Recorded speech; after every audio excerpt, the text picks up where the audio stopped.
I've been a nurse for almost 40 years. I think back to the days when there was only one thing in a room that was actually plugged into a wall socket. Anybody want to guess what it was? Huh? Light, you know. It was the TV, not even the bed. We had hand cranks. So, but in that long nursing, anybody remember hand crank beds? Am I the only one? Yay. In that long career, I've watched technology go from, and this is for you IT guys, remember way back when we were only in the basement or out in that outbuilding? And we didn't have, but clinicians were here, and IT was over here, because the only systems we really had were what? ADT and financials. We didn't mix. We didn't even know who each other was. But over the years, we've gotten closer and closer and closer. I'm sorry? You don't want to be closer? So the reality is now that IT is truly part of the clinical team, because we can no longer do the job of taking care of patients without our technology. Would you all agree to that? Yes. Absolutely. The other thing that has really changed how I've looked over the last 10 years has been this concept of point of care and mobility. Because I'm going to talk a little bit about what we've done and a little bit about cognitive workload. So we're going to discuss the concept of cognitive workload, variant, shifting, and stacking. Woo! Doesn't this sound exciting? I promise it'll be at least somewhat interesting. And how they apply to clinicians. Now, frankly, I'm a nurse, therefore most of the research I've found has been on nurses, because we're kind of the largest group out of the clinician group. But it truly applies whether you're a pharmacist, a physician, even for your IT people. You've got your set of cognitive workload issues that you've got to deal with. So kind of change your mind as I give you examples in nursing. You can change it into your own world. I'm going to review some research findings, but I promise you I'm not going to bore you to tears with them. We're going to look at how technology has truly impacted clinicians' cognitive function and their workload, and how mobile technology is really finally coming to the forefront on improving cognitive support for the clinicians and thereby improving patient care. Does that sound fair? Okay. Clinicians, we are the first line of patient surveillance. We are the ones with eyes on the patients. And it's a hard job. Back when I first started nursing, and for those of you who haven't been practicing as long as I have, I'm going to shock you with a few things. When I first started nursing, appendectomy stayed in the hospital for a week. Gallbladder surgery was 2 weeks in bed. So things have changed just a hair. But again, we are that first line of patient surveillance. Patients are sicker than ever today. Can y'all agree to that? I mean, when I go to a client site now and I'm walking through the facility, it's just like, oh my goodness. And the amount of comorbidities that are going on. I remember my first couple of nursing jobs, if I had one diabetic patient on the floor, that was a lot. When I was teaching nursing a couple of years ago, 66% of the patients my students were taking care of had diabetes, but that's not what they were there for. So we've really had to learn a lot. So let's go into this concept for these people who are out there taking care of patients. Cognitive workload, cognitive shifts, and cognitive stacking. Some really interesting terms, but really what cognitive workload is, it's the interaction between the requirements of doing any given task, the circumstances under which it's performed, and then the skills, the behavior, and the perception of the worker. And this actually all started literally not in healthcare, it actually started in the military world. Looking at how this whole concept. So, how many of you ever been underloaded? Bored out of your mind? Isn't it hard? I'm an old ER nurse. I spent lots and lots of years as any other ER nurses in here? You remember those times when we didn't have any patients or there weren't very many and they were pretty boring? Your brain kind of went sluggish. And it was hard to kick it back up into gear. So there's this constant balance that we play between being overloaded to where you're just ripping your hair out and you don't know what you're doing next, to being underloaded. Okay? So the concept of cognitive workload is that level of mental resources that are required from a person at any given moment in time. Now, there are variances, because remember we talked about a task and a person, right? So I'm just going to take this task of starting an IV.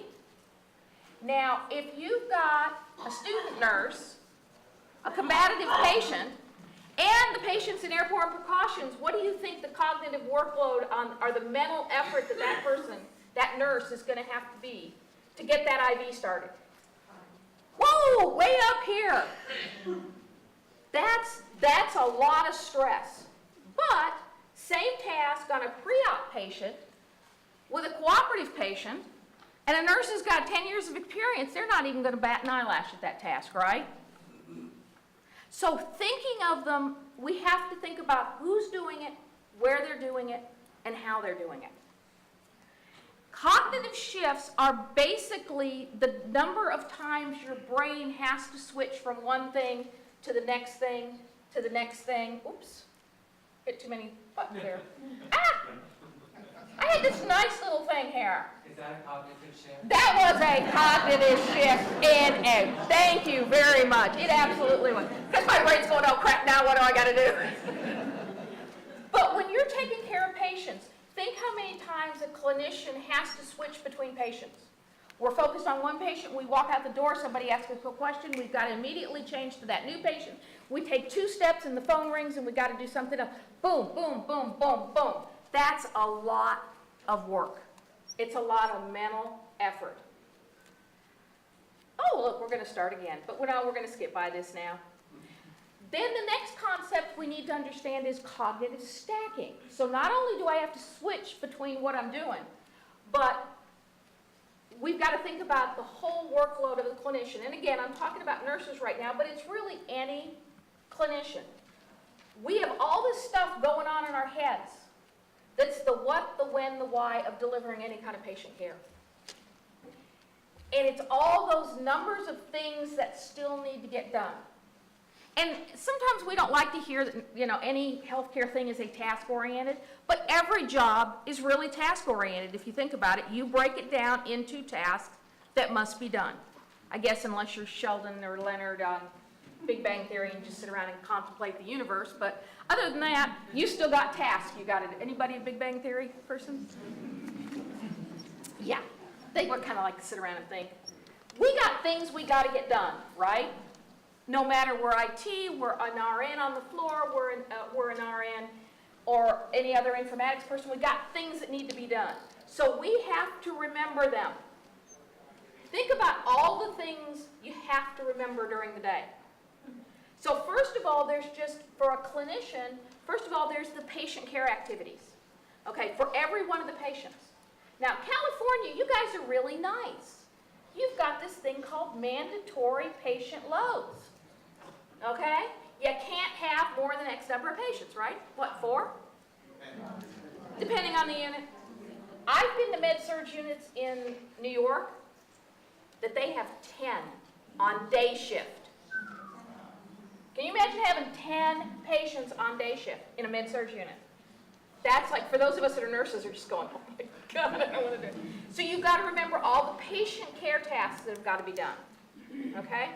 And to me, technology should and must be designed with an understanding of what data we're going to need to take care of these tasks and the information, how it's presented to us, to make it easier for me to look at it and go, boom, know what I'm doing, moving on. Does that make sense? Okay? And the most helpful manner to present it, when and how. And we're going to talk a little bit more about this in a minute. And remembering all the various disciplines that we have within it. A physician does not look at data the same way a nurse does. A respiratory therapist looks at different data than a nurse does. Those of us who work in the industry side of the house need to be aware of this. Those of us that are designing systems need to be aware of this and think about it. And there's a nice little article in case you want to read it. But not only do we have to think about all those patient care activities, but then there's all these other little things. Oh my God, that faucet's leaking in 302. I need to get maintenance to fix it. I got my ACLS research tomorrow. Okay. Got to study for that. And oh, I got to remember to call. Okay, there's other tasks. Okay, those are adding to our cognitive workload, right? Any wonder why it's driving us nuts? And don't forget, we're all people. We all have lives. We're worried about our kids, our parents, our loans, our whatever else. All that is also stacking on top of these people, correct? You ever wonder why some days we feel like there's rocks on our heads, very big ones, kind of weighing us down? So, and then there's this new concept I just read about called cognitive underspecification, which is an incomplete communication that causes a knowledge gap. So if I sent, I got a perfect example. I got a text from one of my students. Hi, I can't do this.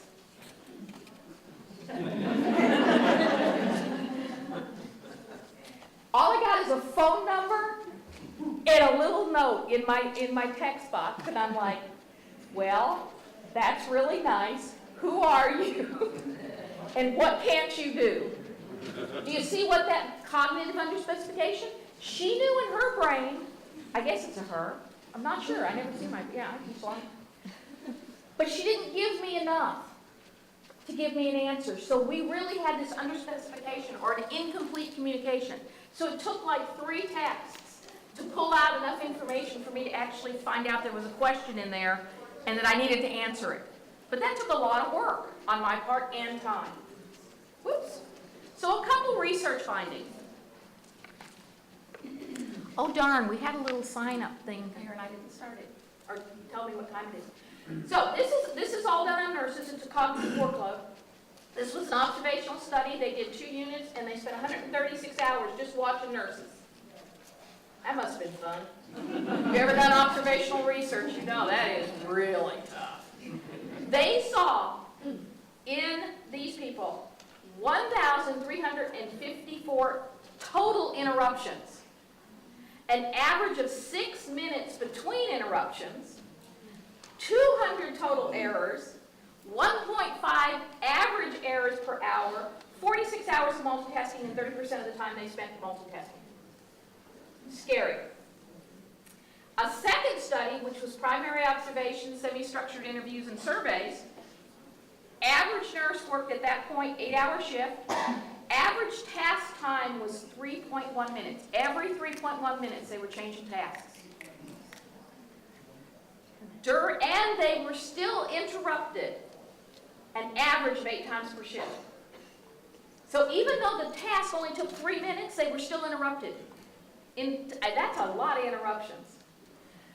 They completed an average of 100 tasks per shift, and they literally had a cognitive shift between patients, so they had to shift their brain from one patient to another every 11 minutes. And they had 8.4 operational failures. Things like medication issues, med orders, supply issues, finding broken or missing equipment, staffing issues, all these adding on to that. And the third study I want to tell you about, this one was really very interesting. Again, it was an observational study, but it was done by both an RN researcher and a human factors engineer. And what I really found interesting about this study, I mean, they found kind of in the same realm of things, 76.6 average cognitive shifts per shift. Now, they did 12-hour shifts. 9 cognitive shifts per hour, 30 average interruptions per shift, but again, remember their shifts are a little bit longer. 47% of the interruptions interrupted actual care delivery. 4 cognitive shifts in 13 minutes. Average cognitive stack and load, i.e. how many tasks did they have to remember? How many people's memory is as good as it used to be? My hand's going down because it's They had an average cognitive stacking load of 15 items that they were supposed to keep in their brain and remember to do. Anywhere from, at the lowest, 11 items to remember, up to 21 items. Anybody here can remember 21 items? I couldn't. I'm sorry, I couldn't. So what would I get? Do you have a statistic on the error rate that happen when you get? Not out of that article. The other one was 8.4 operational errors. So I mean, we could do some mental extrapolation on that. And this is a missed care study. They looked at 402 certified NICU nurses. 26% missed document as you go. They didn't document as they went. They were trying to what? Batch chart it. Remember it and spit it out at some other. I have seen nurses go 12 hours and never document a thing. And then try to remember, well, let me think, was that his right arm or his left arm? Yeah. Scary, scary, scary. 47% missed pain management. 73% cited that they had frequent interruptions. 52 of them said that meds or equipment wasn't available, and that's why they missed care. Bad stuff here, people. So, could EHRs help? A very small study, this was done back in, it was actually done last year, examined cognitive workload needed to complete printed nursing process versus computerized nursing process. So we looked at printed versus paper, and computerized nursing process did contribute to lower cognitive workload because it provided a support system, it provided reminders, and it enhanced the safe decision making. So we can do stuff about it with technology. But I'm going to say, in my humble little opinion here, take it for what it's worth, we haven't helped that much. And I'm going to tell you why I think so.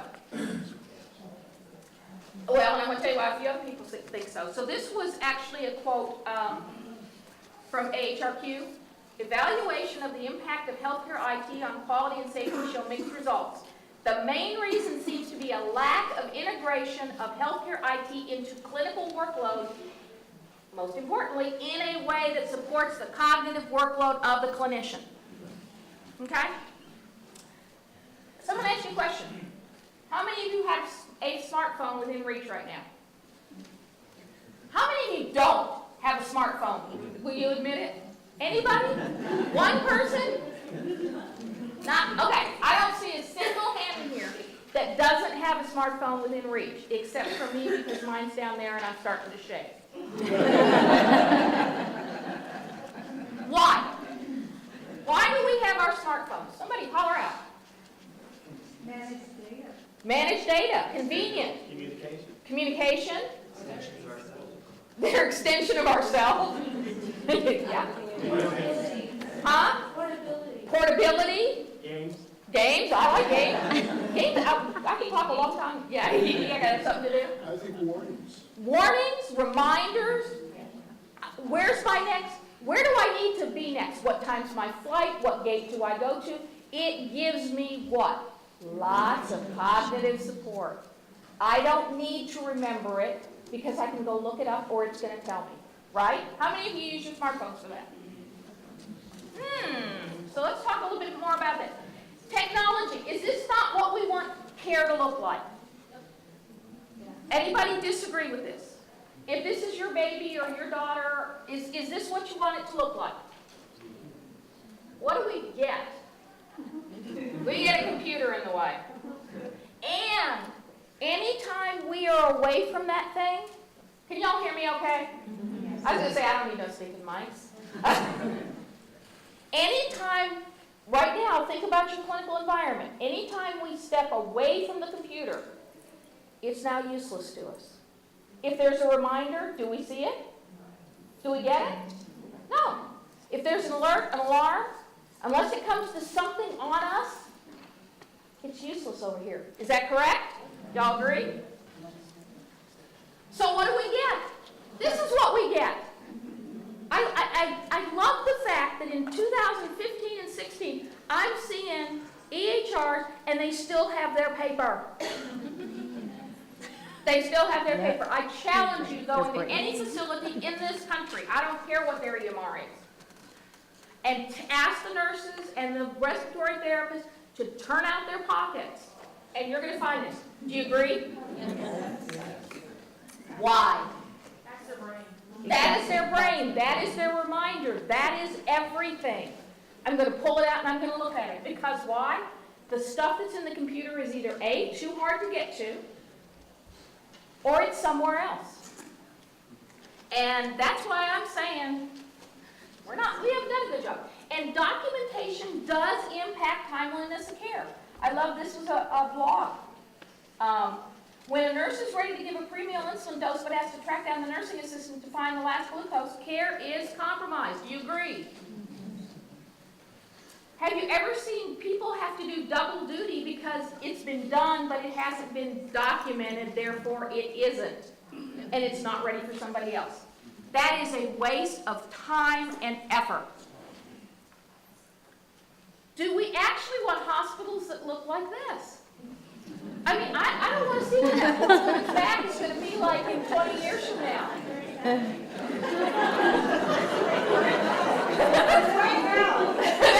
Yeah, right now. Yeah, she was already telling me her back was hurting. Can you imagine what she's going to be like in 20 years? This is just not the environment that I think we need. I think we need something a lot more like this. Would you agree? Smartphones are almost everywhere. Did we not just prove this? That not one of you, if you leave your cell phone at home, do you go back and get it? Hello? Well, what do we do to the clinicians today? We tell them to put their smartphone in their locker and hand them tools that are from the 1980s. Whoopee! Wrong! But do we do it? Yeah, we absolutely do it. Smartphones are becoming the they are the sub-rosa tool. I.e., we all know it's there, but we're not talking about it. I went into a client site not too long ago, and I was interviewing the nurses on how they were dealing with communicating, texting with physicians. Okay? Here's what I got to learn. You're going to love this one. Well, I know it's wrong to text, and I know we have a policy that says we can't do it, but the physicians insist. So I text them from my personal phone. Anybody security conscious here? So I went to the next floor, and they said, oh, no, we know that we're not supposed to text from our personal phones, so we don't. Well, as much as we should be. We have our charge nurse do it. That's why we need to be the system. I just stood there going, you know it's wrong, you know it's a HIPAA violation, you know it's against policies, so you have your charge nurse do it. Anybody been a charge nurse? Can you imagine what it'd be like to have all these nurses? Would you text Dr. So-and-so? Would you text? Right now, critical imaging, everything. What does that tell us? It just makes sense, right? It tells us there's a tool out there that they need that they're not getting. Would you agree to that one? According to this report that was done in 14, and I'll give you 10 to 1, it's the same or worse now. 87% of hospitals forbid smartphone use at work. Okay? 67% of RNs said they use their personal phone at work to support their work. Now, I'm not talking about personal stuff. I'm talking about they were using it to do stuff to get their work done. And there is nobody better than clinicians in this world for developing workarounds, right? Yep. We are killer at it. 91% of those same hospitals said they were aware of the policy violation. But yet only 11% of the policies included RNs in their BYOD program. And but 89% expressed concerns about durability and disinfectability of those personal smartphones. Talk about some conflict here. We're doing it, but man, we are skating on thin ice. I will give you 10 to 1. Most nurses don't realize that every text they send, there's a copy up on their provider's server somewhere. Yeah, AT&T's got it, Verizon's got it. Really? Unless they're using secure texting. But why do they do it? The physicians were demanding it. They needed it to do their job. And they didn't have a way to do it. So to me, we've gotten past the insanity of the mass EMR implementations, or at least we're getting there. Most everybody's got something in. Now we're to optimization. And to me, over the last 10 years, so 10 years ago, I first came down to the industry side of the house, and I worked with a small company called Motion Computing that came up with the first purpose-built device for nurses. It was called the C5. Anybody remember it? 3-pound computer with a handle. Yes, I know you do, Leroy. First, mobile.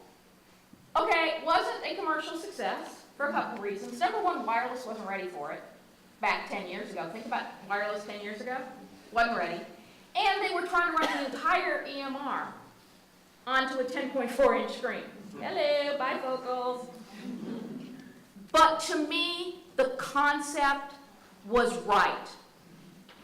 Give the clinicians something that's with them at all times to give them point-of-care documentation and the information they need when and where they have it. And I have not changed my belief at all. But we're finally getting there, because we're going to talk about that too. So to me, optimum EHR deployment requires mobility added to the mix. Fixed terminals, they have some value. I'm not going to say there is no silver bullet. Let's everybody pay attention to me right now. The answer is not one thing.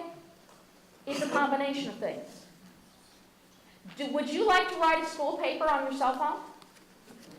I don't care how smart it is. I ain't typing a 30-page academic paper on a smartphone. I'm not even typing a long email. I still need my laptop desktop configuration, right? There is no silver bullet for the clinicians either. But partial mobility to me is the workstation on wheel concept. I kind of think of it as a necessary evil. We've got to do something for them. But to me, pushing around anywhere from 30 to literally 150-pound cart is not my idea of a good time. And from that picture I showed you before where they still had their paper on top of their workstation on wheels, obviously it's not the entire answer either, because they're not getting what they need from their EHR. And so to me, the concept of full mobility, literally in today's world, is going to be smartphone based. Can y'all see that vision at all? Okay. Because to me, adding the mobility is what really starts to optimize your EMR. But on the other hand, remember the tool belt of things? The pagers, the phones, the badges, the this, the that, the that. I also don't want to see app tool belts. Here, you only have to use these 8, 10 applications, and oh, by the way, you got to sign into each one and out because they don't. Okay, I don't want to go there either. Yeah, oh, the password thing. Don't have the. So I don't want to go there either. And we're still at the beginning of this cusp, so I want to spread the word among you guys. The answer can't be 8, 10, 12 apps for these people. It's got to be things that work together. Clinical mobility with a single pocket-sized device is finally practical and available. It's out there. It exists. Singular device with communication, flow sheet documentation. You're not going to do necessarily an admission assessment or a discharge assessment on a handheld. I'll just call them general handheld. But think about all the stuff we do that's flow sheet. Man, that's easy to do on a handheld. Barcode of medication identification, specimen collection, PPID, any of that, but it's got to have integration. And finally, our EHR vendors are beginning to realize that maybe they can't be the closed worlds that they've been being, and maybe they need to think about some other things. It is actually happening. And think about the smartphone apps that already exist that they could be using. Such things as voice memos. Okay, let's go back to cognitive workload. Let me just leave myself a reminder. I do that all the time in my daily life. I can't deal with it right now. I leave myself a little voice reminder, and at the end of the day, I remind myself, okay, here's all the things. I need to put this on a to-do list for tomorrow. This one I need to get done before I go to bed tonight. That stuff, that exists. Why aren't we including that in our clinicians' toolkit of things? Timers. Any of you Outlook at 15 minutes? Snooze. 5 minutes before. Snooze. 0 minutes. Get on now. I live and die by those. But what do we give clinicians? You better remember it up here. Again, even if it exists in the computer, if it's not with them, that's what happens. That's why you drive back for your smartphone, right? Because you've got to have all that stuff that's in there. How about things like translations? Anybody ever use Google Translate? Oh, sorry, that was a vendor name. Come on. I just need something basic. There's all kinds of things we could use and make it easier. All the reference material. That's one of the things they're big about using their own personal smartphones for, is their own reference materials that are on it. But yet they're not supposed to be. They're not supposed to be using it. We should design, and this is classic, 2006 operational failures, we should design to make it more difficult for people to commit errors even if they're interrupted and their chain of thought is broken. Everything we design, whether it's hardware, software, app, doesn't make any difference. We need to design it so that if we get interrupted as a clinician, it's difficult for us to mess up because it's going to support us. I remember, and this was years ago, but I still remember this. Nurse was in doing an admission assessment, and her computer went down in the middle of it because the battery ran out on the part. She was 7 pages or screens into a 9-page assessment, and it was lost. Do you know what a wounded buffalo sounds like? I do now, because there was literally, ah! She had lost 7 pages of work. Is that a bad design? Yes. Does that support cognitive workload? She's now got to remember everything she just wrote down. The thing about mobility and what we're seeing now is it stays with the clinician. Just like we won't leave our smartphones, they don't lose theirs. Get those EHR notifications in a timely fashion, not when you get back to the computer. Design workflows so that if I'm in the middle of a critical workflow like med admin, all the stuff that's not important doesn't even come through to me till I finish that process. We can do that. We're creating quiet zones with jackets and tape and all that. We can help that with technology if we design properly. So it's workflow sensitive. It knows what we're doing right now. Provide non-EHR reminders. Everything that goes on in the facility isn't always going to be in the EMR. I got to remember to call my patient's mother today at 3. That's not going to be in the EHR. There's no way to put it in the EHR. But I need help remembering that. Does that make sense? And once I know I've got a reminder, I can take it off that mental stack. I'm not worried about it all day long, the rest of the shift. And truly support a mobile ecosystem. So I'm going to give you some lessons learned, because I've been in this space now for 10 years of my life, and I've learned a lot. Number 1, for you techie guys, wireless network networks are like babies. They need much care and feeding, and love, and attention.